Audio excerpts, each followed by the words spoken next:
Assalamualaikum warahmatullahi wabarakatuh.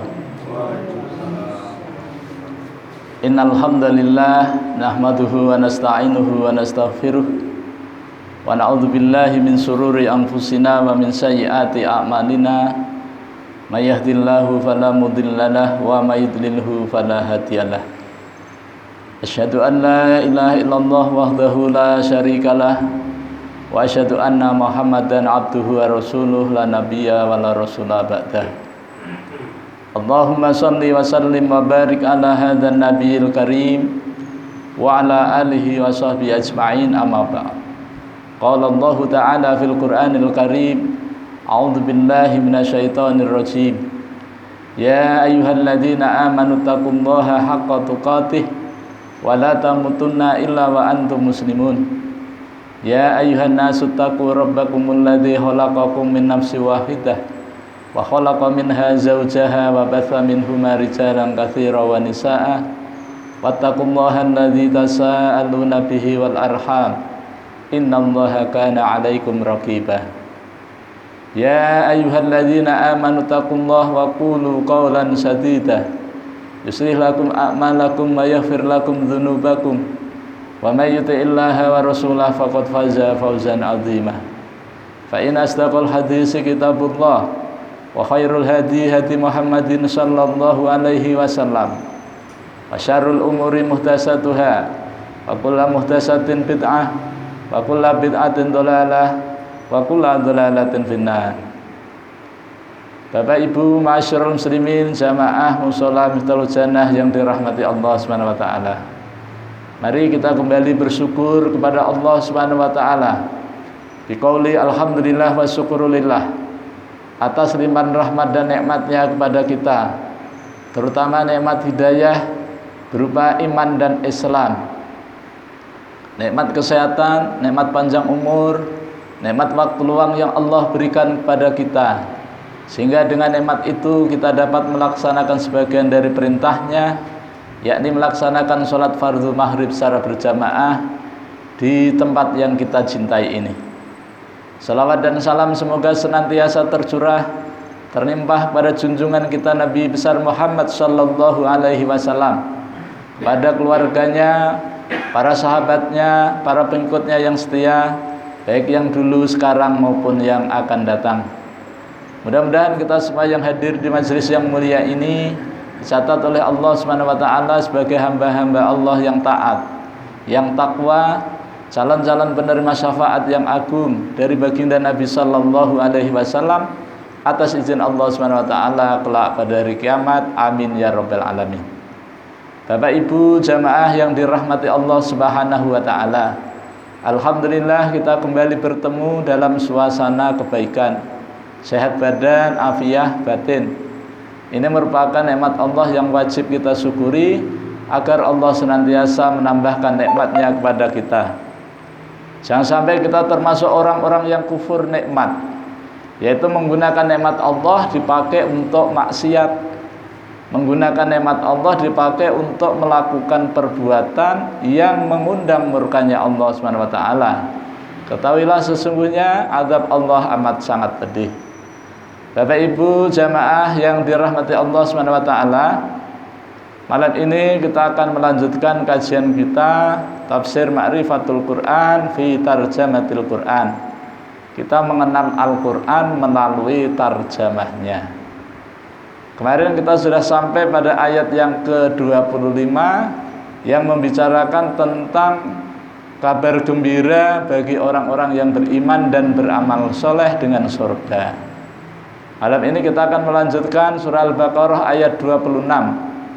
Dalam metode 8M, isi pemberitahuannya adalah salah satu dari 8 adalah pernyataan. Allah Subhanahu wa taala menyatakan di dalam ayat ini. Allah Subhanahu wa taala berfirman, a'udzubillahi minasyaitonir rajim.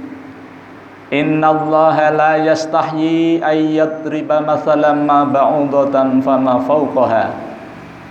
Fa ammal ladzina amanu faya'lamuna annahu al-haqqu mir rabbihim. Wa ammal ladzina kafaru fayaquluna madza aradallahu bihadza mathala Yudhillu bihi katsira wa yahdi bihi katsira wa ma yudhillu bihi illal fasiqin. Yang artinya inna sesungguhnya Allah la tidak yastahyi akan malu untuk yadriba membuat sesuatu ya. Ayadriba masalan perumpamaan. Jadi pada ayat ini Allah menjelaskan kepada kita dalam bentuk pernyataan bahwa Allah SWT tidak malu untuk membuat permisalan ya, perumpamaan ya. Ma ba'udatan, ba'udatan nyamuk. Jadi seperti nyamuk. Kenapa kok Allah mengambil nyamuk? Ya karena ini tidak terlalu kecil tapi juga tidak terlalu ganal. Ya. Sebangsa nyamuk, lalat itu yang paling halus adalah nyamuk. Ya. Fama fauqaha, maka ma tidaklah ma fauqaha, dan apa yang lebih dari itu. Maksudnya lebih kecil, bukan lebih besar. Allah menciptakan nyamuk. Allah tidak malu membuat perumpamaan seperti nyamuk, ya. Bahkan Allah tidak malu membuat makhluk yang lebih kecil daripada nyamuk. Fa ammal ladzina amanu, fa maka amma adapun alladzina orang-orang yang amanu beriman, fa ya'lamuna maka orang beriman itu senantiasa mengetahui annahu bahwasanya nyamuk itu al-haqqu benar min dari rabbihim Tuhan mereka. Jadi Allah membuat perumpamaan semacam nyamuk itu bagi orang yang beriman, maka orang beriman yakin, percaya bahwa itu benar dari Allah Subhanahu wa ta'ala. Wa ammal ladzina kafaru, wa dan amma adapun alladzina orang-orang yang kafaru mereka kafir, fayaquluna maka mereka mengatakan madza apakah aroda maksud Allah ya Allah. Apa maksudnya Allah membuat nyamuk? Kenapa enggak bikin yang lainnya saja begitu ya? Itu orang kafir. Wa ammal ladzina kafaru fayaquluna madza aradallahu bihadza masalah. Dengan permisalan ini. Jadi Allah membuat permisalan kepada kita agar kita bisa mengambil hikmahnya, ya. Jadi dengan perumpamaan ini Bapak Ibu sekalian, kita akan bisa mengambil hikmahnya, ya. Mungkin kita dari awal ya, dari awal kita lihat makna daripada malu itu sendiri, ya. Sesungguhnya Allah tidak malu. Dalam kajian tafsir, malu itu ada dua. Malu menurut bangsa kita, bangsa manusia, dan malu menurut Allah Subhanahu wa ta'ala.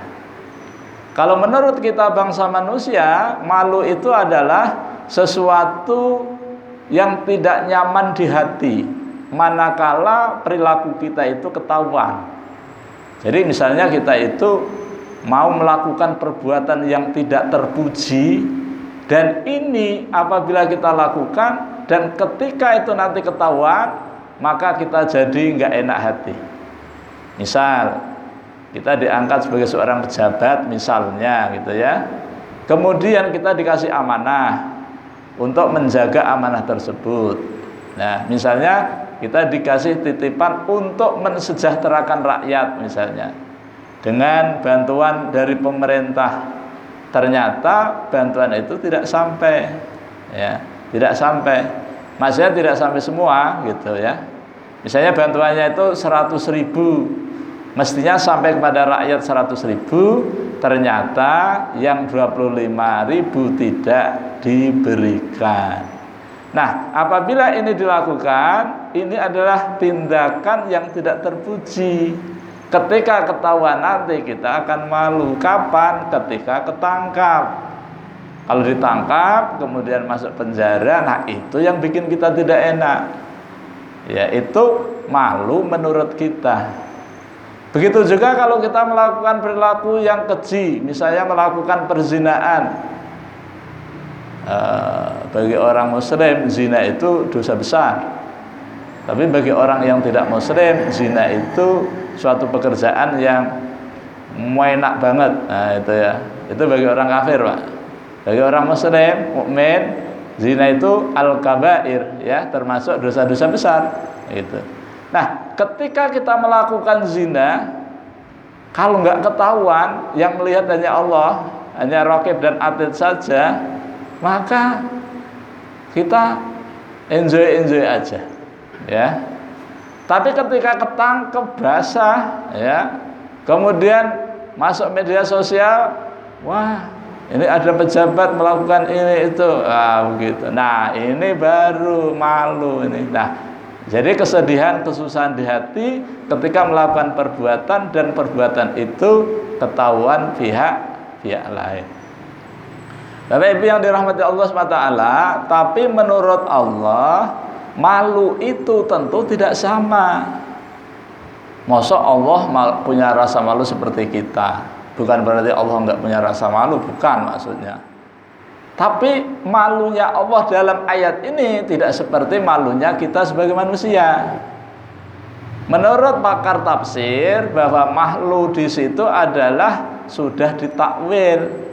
Ya, dalam kajian tafsir itu ada istilah tafsir, ada istilah takwil. Dan ini sudah ditakwil oleh pakar ahli tafsir. Kenapa? Untuk mempermudah penjelasan kepada kita, gitu ya. Tetapi pandangan yang lain bahwa malu menurut Allah itu tidak ada yang mengetahui bagaimana malunya Allah itu, gitu ya.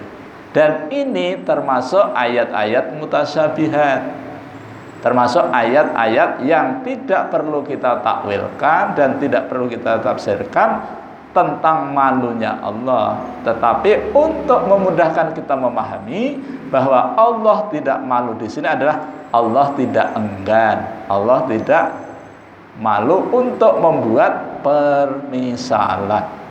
Supaya apa? Supaya mudah kita memahami Al-Quran. Kenapa Allah membuat perumpamaan seperti nyamuk atau yang lebih kecil daripada nyamuk? Di sini Allah sengaja membuat perumpamaan kepada kita tentang nyamuk. Bapak Ibu sekalian, kalau kita mengamati nyamuk ini, sesungguhnya nyamuk ini usianya nggak panjang. Konon katanya, menurut pakar ya, ahli di bidang pernyamukan, ya, itu usianya paling lama 3 hari. Jadi nyamuk itu hidup di muka bumi ini 3 hari. Dengan catatan nyamuk itu tidak lapar. Tapi kalau nyamuknya itu sempat lapar, maka kalau nyamuk itu lapar semakin panjang umur. Makanya nyamuk itu akan kesana kemari, ya, itu ketika lapar. Jadi kesana kemari nyari makanan, gitu ya. Begitu dapat mangsanya, ya, dekat dengan Pak Haji Hasbullah, kemudian menggigit, ya kan, kenyang, gitu ya, darahnya terisap sampai merah, maka nyamuk itu nggak bisa ngapa-ngapain. Bahkan kita pernah melihat sering itu ya, melihat nyamuk mengisap darah itu mati sendiri. Jadi nyamuk itu mati dalam keadaan kekenyangan. Nah, gitu. Tapi ketika lapar itu masih panjang umur aja. Nah, oleh karena itu ketika kita pahami, oh ternyata begitu ya. Nah, Allah membuat perumpamaan semacam nyamuk ini ternyata ditujukan kepada manusia. Manusia yang seperti apa? Manusia yang sudah diterangkan ayat sebelumnya, yaitu manusia yang ketika mengucapkan beriman kepada Allah dan beriman kepada hari akhir, tapi dia nggak beriman. Ayat 8 surah Al-Baqarah dulu. Wa minan nasi may yaqulu amanna billahi wa bil yaumil akhiri wa ma hum bimu'minin. Jadi ada sebagian manusia yang mengatakan kami beriman kepada Allah dan hari akhir, tetapi tidak beriman. Oh, itu dijelasin panjang lebar. Ternyata orang itu orang munafik, ya. Allah jelaskan dengan ciri-cirinya, Allah bikin perumpamaannya, maka ini dibikin lagi perumpamaan dengan nyamuk. Ini ditujukan kepada orang munafik. Jadi orang munafik itu umurnya, Bapak Ibu sekalian perlu diketahui, ya, tidak lama, cuma 3 hari saja paling lama, ya. Tapi rata-rata 2 hari aja, Bang, 48 jam, ya. Itu orang munafik itu diibaratkan seperti nyamuk. Pokoknya kalau orang munafik itu lapar, pesana kemari gesit. Karena memang tujuan orang munafik itu untuk mendapatkan kepentingan dari orang mukmin. Apa kepentingannya? Dunia. Jadi tugasnya orang munafik di dunia itu ngumpulin harta kesana kemari. Nanti kalau sudah banyak hartanya, mati sendiri. Nggak usah dimatiin, mati dewe, gitu ya. Nah, begitulah cara Allah membuat perumpamaan, ya. Kenapa kok nyamuk gitu? Ya memang yang pas itu memang nyamuk, gitu ya. Nah, tapi bagi orang yang beriman, perumpamaan itu ya betul, ya betul sekali, gitu ya kan. Nah, Bapak Ibu jamaah yang dirahmati Allah Subhanahu Wa Taala, ketika Allah membuat perumpamaan seperti nyamuk itu, ketika makhluk yang dibikin itu kecil, maka menunjukkan bahwa Allah itu lebih maha kuasa. Misalnya ini Bapak punya ahli membuat mobil misalnya, gitu ya, atau membuat patung, gitu ya, dipahat dari batu. Bikin patung polisi zaman dulu, patung polisi yang gede seukuran manusia gampang. Coba suruh bikin patung sekecil nyamuk gitu. Tapi harus ada macam-macamnya, ya harus ada ususnya, ya harus ada lubang anginnya dan sebagainya. Itu pasti susah sekali. Tapi bagi Allah gampang. Bagi Allah itu gampang banget. Kalau kita bikin mobil gede segitu ya gampang. Bagi yang bisa, gitu ya. Tetapi kalau kita bikin mobil halus sebesar korek api misalnya begitu, atau lebih kecil daripada itu, ya susah banget. Mungkin nggak dipikirin, nggak usah, itu repot aja. Belum kadang-kadang mikir juga ada semacam nyamuk. Nyamuk kalau kena COVID dibawa ke rumah sakit nggak? Malah nggak usah dibawa ke rumah sakit, mati biarin aja, mati dewe, gitu ya. Tapi apakah kita memikirkan di mana letak ususnya, jantungnya di mana, terus lubang anginnya, kalau buang angin itu lewat mana, gitu. Makanya kalau ada semut sakit dibawa ke rumah sakit nggak dilayani. Ya kenapa? Ya karena ya susah sekali lah gitu. Tapi kalau kita sekarang ini mengalami kesulitan tentang kesehatan kita, ya dibawa ke rumah sakit, insya Allah dilayani karena kita manusia. Bapak Ibu jamaah yang dirahmati Allah Subhanahu Wa Taala. Jadi perumpamaan ini dibikin oleh Allah supaya kita bisa mengambil hikmahnya. Kemudian bagi orang yang kafir, ya, fa ammal ladzina kafaru fayaquluna madza aradallahu bihadza masala yudillu bihi katsira wa yahdi bihi katsira wa ma yudillu bihi illal fasikin.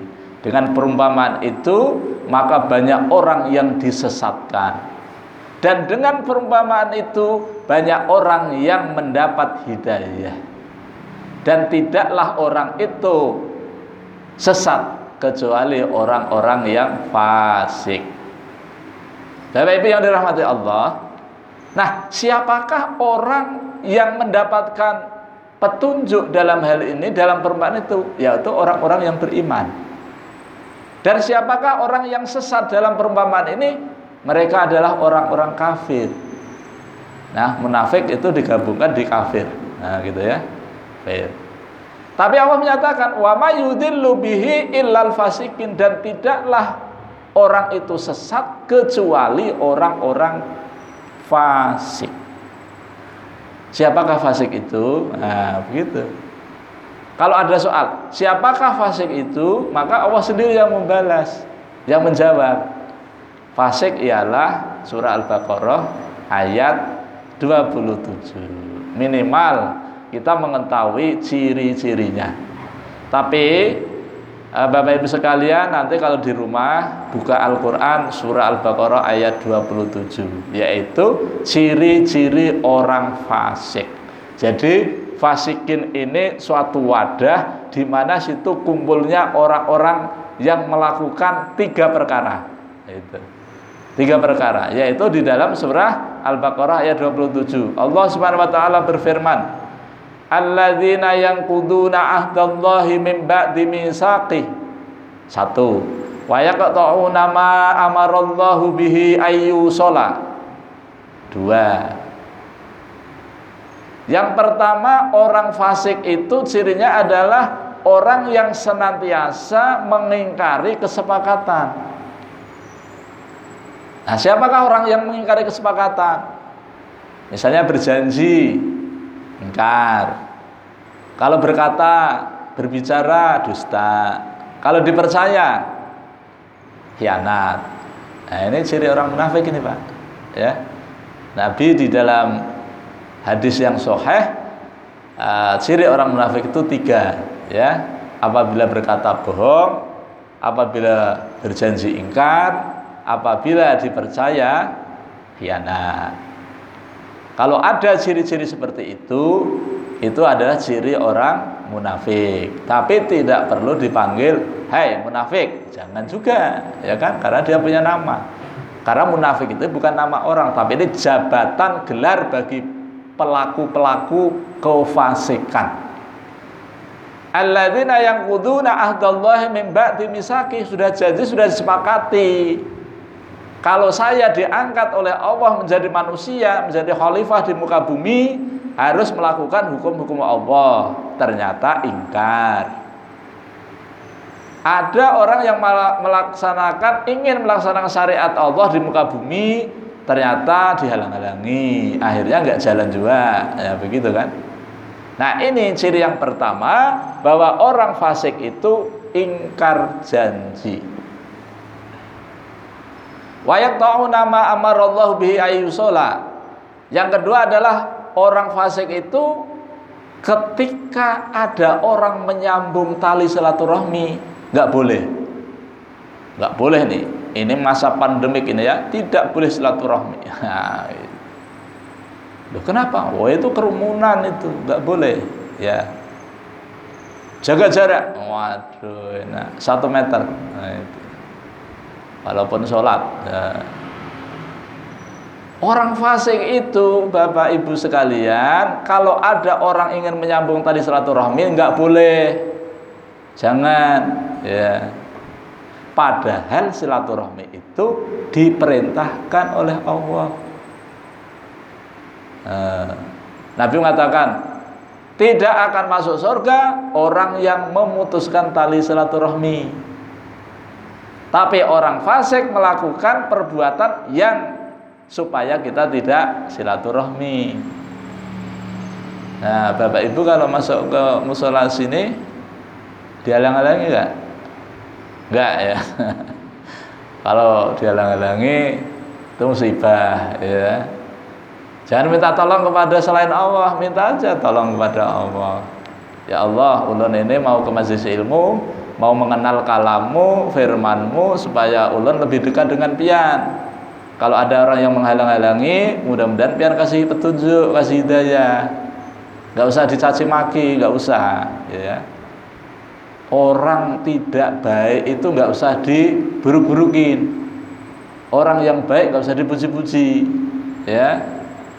Kalau ada orang berbuat baik, nggak usah dipuji-puji, Pak. Kalau ada orang berbuat buruk, ya jangan dicela. Di Al-Isra itu, Bapak Ibu sekalian, ayat 7 itu Allah ngasih tahu kepada kita.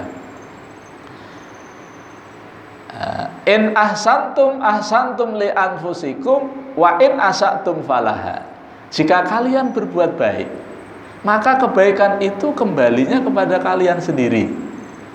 Dan apabila kamu berbuat jahat, berbuat buruk, maka kejahatan, keburukan akibatnya ya kembali kepadamu dewe.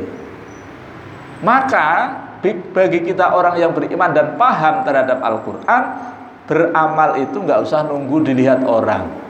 Kenapa? Karena kita sudah yakin betul apa yang diperintahkan oleh Allah itu ketika kita laksanakan, maka Allah melihat. Apalagi paham hadis nomor 2 dari kitab Arba'in Imam Nawawi, yaitu tentang agama ya. Di sana itu ketika bicara tentang ihsan, maka Masya Allah luar biasa. Orang ihsan itu ketika beramal tidak nunggu siapa yang melihat. Bahkan kalau ada yang melihat itu stop dulu gitu, karena takut ya. Karena sudah yakin bahwa apa yang kita lakukan ini Allah melihat. Allah melihat itu maksudnya adalah Allah akan memberikan balasan.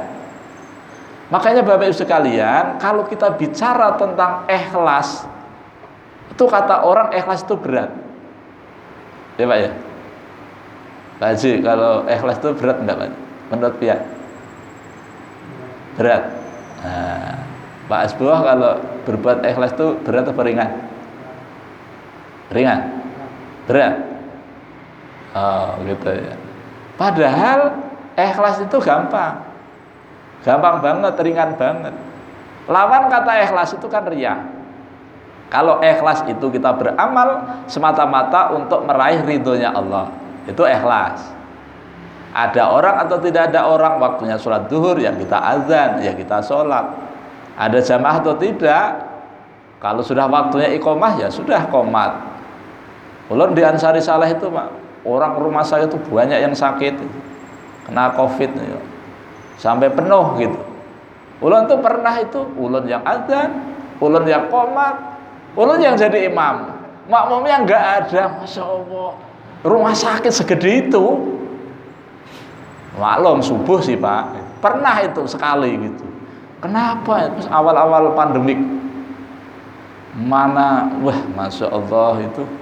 Lah saya ini gimana ini? Ya udah, ternyata ulun dikabari santai aja. Yang penting kita sudah berniat ingin menjadi sholat berjamaah, udah nggak ada makmumnya atau nggak ada imamnya, ya sudah kita dapat. Nah, gitu ya. Ini kalau Bapak ingin melihat bagaimana banyaknya jamaah itu, silahkan ke masjid di rumah sakit sebelah situ. Karena ulun kan di situ juga. Nah, gitu. Sudah ngusulin supaya diperbanyak, supaya diperlakukan untuk sholat Jumat, enggak juga, takut banget. Jadi satu-satunya masjid Pak yang tidak dipakai untuk sholat Jumat ya masjid di rumah sakit itu Pak. Nah, gitu ya. Bapak Ibu yang dirahmati Allah Subhanahu wa taala, kita lanjutkan. Yang ketiga, yang kedua tadi apa tadi ya? Nah, kita awali adalah orang yang fasik itu adalah orang yang memutuskan tali silaturahmi. Itu yang kedua Pak. Yang ketiga, ini ayatnya apa Pak Haji? Alladzina yanquduna ahdallahi min ba'di mitsaqi wa yaqta'una ma amarallahu bi ayyusala wa yufsiduna fil ard. Yang ketiga, orang fasik itu pekerjaannya berbuat kerusakan di muka bumi. Tapi, nah gitu. Tapi kalau diingatkan, jangan berbuat kerusakan, dia bilangnya lain lagi. Enak aja nyambatin orang berbuat kerusakan. Saya ini adalah orang yang berbuat kebaikan, yang memperbaiki keadaan. Wah gitu. Allah sendiri yang mengatakan. Wa idza qila lahum la tufsidu fil ardh qalu innama nahnu muslihun. Apabila dikatakan kepada orang munafik itu, jangan berbuat kerusakan di muka bumi, mereka menjawab, sesungguhnya aku adalah orang-orang yang berbuat kebaikan. Yang di sini juga begitu. Wa yufsiduna fil ardh. Jadi orang fasik di sini itu isinya ada 3 Pak. Orang fasik itu, yaitu orang beriman yang fasik. Yang kedua orang kafir, yang ketiga orang munafik Pak. Jadi wadah itu isinya itu. Makanya kalau kita sudah terlanjur mukmin, Jangan sampai sekali-kali itu mendekati kelompok itu. Orang yang suka melanggar, orang yang suka menghalang-halangi silaturahmi, orang yang berbuat kerusakan. Berbuat kerusakan di sini Bapak Ibu sekalian tidak semata-mata secara material. Misalnya gunung dirusak, hutan dirusak, sungai dirusak, laut dirusak. Tidak hanya itu saja. Tapi sistem pendidikan dirusak juga. Yang tadinya belajar itu mesti duduk di atas kursi, itu dulu Pak.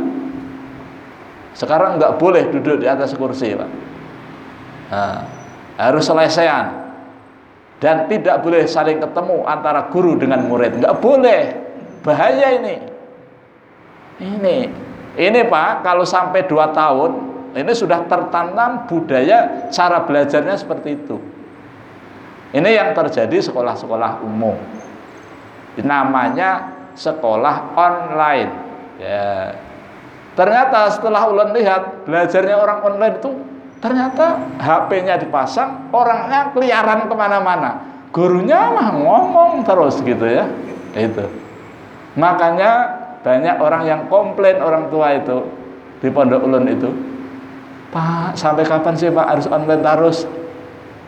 Sampai ditetapkan selesai pandemik. Nah, gitu. Ya supaya aman gitu ya. Bapak Ibu yang dirahmati Allah SWT, maka kemudian Allah nyatakan di akhir, ulaika humul khosirun. Mereka itu adalah orang-orang yang rugi. Mereka itu siapa? Orang fasik. Yang cirinya adalah melanggar kesepakatan, memutuskan tali silaturahmi, berbuat kerusakan di muka bumi. Jadi kalau Bapak Ibu menyaksikan perilaku yang seperti ini di depan mata kita atau di samping mata kita atau di mana saja, maka mereka itu adalah orang-orang fasik.